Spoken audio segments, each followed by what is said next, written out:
तो गाइस, कैसे हैं आप सब? आशा करता हूँ बढ़िया ही होंगे। और आज मैं एक्सप्लेन करने वाला हूँ जेसन एक्स मूवी को।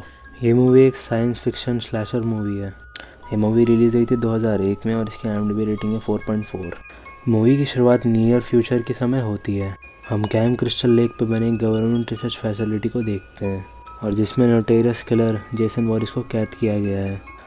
और 2 सालों से जेसन को यहाँ मारने की कोशिश की जा रही है, लेकिन जब वो उसे मारते हैं उसकी बॉडी फिर से रीजनरेट हो जाती है। और इसी पे डॉक्टर रोबन सुझाव देती है कि अगर हम जेसन को डिस्ट्रॉय नहीं कर सकते या मार नहीं सकते तो उसे क्रायोनिक चेम्बर में डाल के हमेशा के लिए जमा सकते हैं।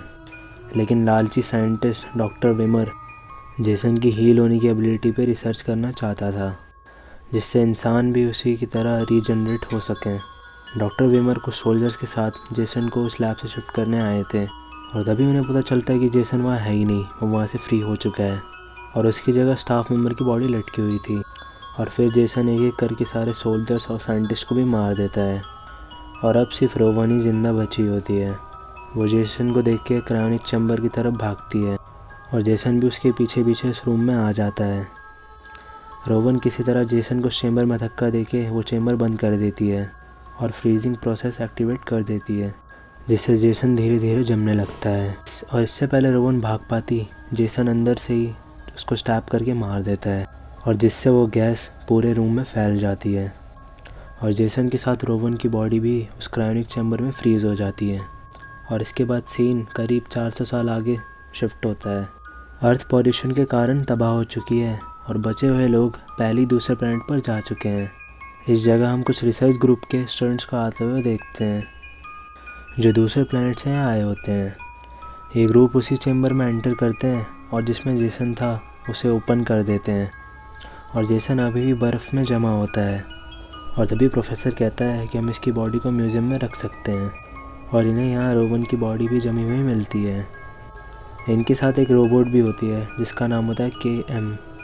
ये बताती है कि फ्रीज़ होने के कारण रोवन की बॉडी बिल्कुल भी नहीं सड़ी है और वो अपनी नैनोबॉट टेक्नोलॉजी से इसे फिर से ज़िंदा कर सकते हैं।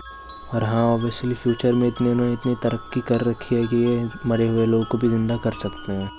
एजरिया नाम का एक स्टूडेंट गलती से जेसन की बॉडी को गिरा देता है जिससे उसका हाथ कट जाता है, लेकिन इनके लिए काफ़ी आम बात है क्योंकि नैनोबॉट से उसका हाथ फिर से जुड़ जाएगा। अब बिना किसी देरी के ये लोग जेसन की बॉडी और रोवन की बॉडी को अपने स्पेसशिप पे ले जाते हैं और दोनों बॉडीज़ को लैब में ले जाकर रोवन पर रीएनिमेशन की प्रोसेस की जाती है और साथ ही एड्रियन का हाथ भी फिर से जोड़ दिया जाता है। और कुछ देर बाद रोवन भी वापस ज़िंदा हो जाती है और उसे बताया जाता है कि वह एक स्पेसशिप में है और 400 साल बाद उठी है। इनका प्रोफेसर जेसन और रोवन की बॉडी को म्यूज़ियम में डाल के अमीर बनना चाहता था और इधर लैब में एड्रियन जेसन की बॉडी के साथ अकेली थी क्योंकि जेसन की बॉडी बहुत सड़ चुकी थी, इसीलिए वो वापस उसको ज़िंदा नहीं कर सकते और करना भी नहीं चाहते थे। लेकिन हम जानते हैं कि जेसन को वापस ज़िंदा होने के लिए किसी टेक्नोलॉजी की ज़रूरत नहीं है। और जैसे ही उसकी बॉडी से बर्फ़ पिघल जाती है, जेसन अंडरटेकर स्टाइल में उठता है और एड्रियन को पकड़कर उसका मुंह लिक्विड नाइट्रोजन में डाल देता है और फिर उसे बाहर निकाल कर टेबल पे फोड़ देता है। और इसके बाद जेसन टूल में से मशीरते जैसा दिखने वाला हथियार उठा लेता है और इधर प्रोफेसर रोवन को बताता है कि वो अर्थ 2 की तरफ जा रहे हैं। लेकिन जब रोवन को पता चलता है कि ये जेसन को भी शिप पर लेकर आए हैं तो वह काफ़ी डर जाती है और कहती है कि इन्हें उसको डायरेक्ट शिप के बाहर फेंक देना चाहिए, वो कभी भी ज़िंदा हो सकता है। लेकिन प्रोफेसर के लिए जेसन की बॉडी बहुत कीमती है। वो रोवन को यकीन दिलाता है कि जेसन मर चुका है और लैब में पड़ा हुआ है, लेकिन लैब में जाने के बाद उन्हें सिर्फ एड्रियन की बॉडी मिलती है और इधर जेसन एक और आदमी को मार देता है। और अब इन्हें समझ में आता है कि इन्होंने जेसन को शिप में लाकर बहुत बड़ी गलती कर दी है।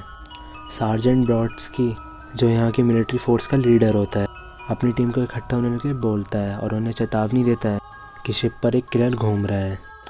इधर जेसन एक वर्चुअल गेम रूम में जाता है जहाँ एड्रियन और उसका फ्रेंड गेम खेल रहे थे। जेसन पहले उनके गेम अवतार्स को मारता है और जैसे ही वो गेम बंद करते हैं तो वो उन दोनों को रियल में भी मार देता है। इधर प्रोफेसर ब्रॉड्स्की से कहता है कि वो जेसन को नहीं मारे क्योंकि वो बहुत कीमती है। वह उसे बहुत सारे पैसों का लालच भी देता है, लेकिन ब्रॉड्स्की नहीं मानता और अपनी टीम को ऑर्डर देता है कि जेसन को देखते ही मार दो। मिलिट्री टीम जेसन को हंट करने निकल जाती है, लेकिन एक एक करके जेसन इन सबको मार देता है और ब्रॉडस्की के शरीर में भी एक रॉड घुसेड़ देता है और इसके बाद बचे हुए सभी लोग अपनी शिप को पास वाले स्पेस स्टेशन पर ले जाते हैं। लेकिन जेसन इस शिप के पायलट को ही मार देता है और ये शिप बिना रुके पूरे स्पेस स्टेशन को डिस्ट्रॉय करते हुए निकल जाती है, जिसमें लगभग 20,000 लोग थे और इनसे इनकी शिप को काफ़ी डैमेज होता है। प्रोफेसर एक डिस्ट्रेस सिग्नल भेजता है जिसे सुन कोई उन्हें यहाँ लेने आ सके, लेकिन जेसन इस रूम में भी घुस आता है और प्रोफेसर के पास पड़े अपने ओरिजिनल मशीटे वापस ले लेता है और उसी मशीटे से प्रोफेसर को भी मार देता है। अब यहाँ पे सिर्फ 8 लोग ही जिंदा होते हैं। ये शटल को लेकर यहाँ से भागने का प्लान बनाते हैं। इधर शूरन अपनी रोबो गर्लफ्रेंड केम को अपग्रेड करने का डिसाइड करता है जिससे वो जेसन से लड़ सके। शटल के रास्ते में रोवन को ब्रॉडस्की भी मिलता है जो भी जिंदा होता है। इधर ग्रज जो कि शटल में फ्यूल भर रहा होता है, जेसन उसे भी इलेक्ट्रिक फ्यूज में देके मार देता है और जिससे पूरे शिप में शॉर्ट सर्किट होने लगता है। एल्सा जो कि शटल में थी, जब उसे पता चलता है कि जेसन यहाँ भी आ चुका है, वो डर के अकेले ही शटल लेके भागने की कोशिश करती है और क्योंकि फ्यूल लाइन अभी भी शटल से कनेक्टेड थी तो वो शटल शिप में टकराकर ब्लास्ट हो जाता है। जेसन बाकी लोगों को भी मारने वाला होता है, लेकिन शैरन अपनी अपडेटेड गर्लफ्रेंड के साथ वहाँ पहुँच जाता है जिसके पास बहुत सारे वेपन्स होते हैं। जेसन उसे मशेटे फेंक कर मारता है और क्योंकि वो एक रोबोट है उसे कुछ नहीं होता और वो अपनी गोलियों से जेसन पे गोलियों की बरसात कर देती है। इसके बाद केम जेसन के बॉडी पार्ट्स भी अलग कर देती है और एंड में उसका हेड ब्लास्ट कर देती है और जेसन एक और बार मारा जाता है और बाकी सर्वाइवर्स को पता चलता है कि उनका सिग्नल किसी ने सुन लिया है और वो उन्हें लेने यहाँ आ रहे हैं। और क्योंकि इनकी शिप बहुत ज़्यादा डैमेज हो चुकी थी, ये उसका आधा हिस्सा ब्लास्ट कर अलग करने की कोशिश करते हैं। इधर जेसन की बॉडी लैब में पड़ी हुई थी और शॉर्ट सर्किट से ये लैब ऑन हो जाती है और ऑटोमेटिकली जेसन की बॉडी को स्कैन करने के बाद नैनोबॉट से जेसन के पार्ट्स रिपेयर होने लगते हैं और उसके कटे हुए पार्ट्स को नैनो सिंथेटिक मटीरियल से रिप्लेस किया जाता है और हमें देखने को मिलता है यूबर जेसन या फिर साइबॉर्ग जेसन।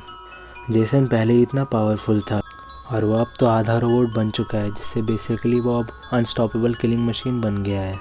जेसन फिर से इनके सामने आता है और केम उसे फिर से शूट करती है, लेकिन अब जेसन बुलेट प्रूफ हो गया था और वो एक ही पंच में केम का हेड अलग कर देता है।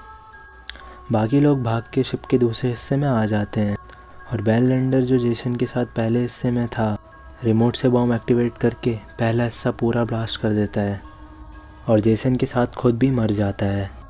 लेकिन जेसन इतने बड़े ब्लास्ट से भी नहीं मरता और इधर रेस्क्यू शटर इन्हें लेने आ गया था, लेकिन जेसन शिप में पंच मार शिप में छेद कर देता है और एयर वैक्यूम से चेनेसा भी मारी जाती है। जेसन शिप के मेटल को कपड़े की तरह फाड़ कर अंदर आ जाता है और अब सिर्फ ब्रॉडस्की, शैरन, रोवन और केम का हेड ही बचे थे।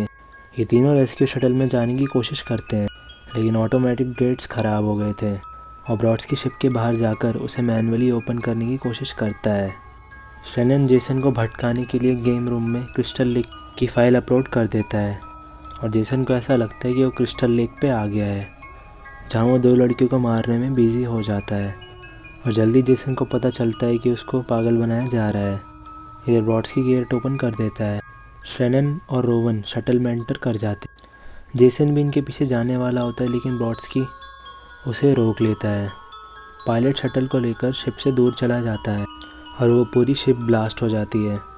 शैनन और रोवन थोड़ी देर के लिए चैन की सांस लेते हैं, लेकिन जेसन सुपरमैन की तरह उड़ते हुए इनके शटल की तरफ आ रहा था, लेकिन इससे पहले वो शटल से टकरा पाता, ब्रॉडस्की उसको धक्का मार के दूसरे डायरेक्शन में ले जाता है और ये दोनों बिल्कुल किसी शूटिंग स्टार की तरह अर्थ जैसे दिखने वाले प्लैनेट पे गिरते हैं, जिसमें ब्रॉडस्की मारा जाता है।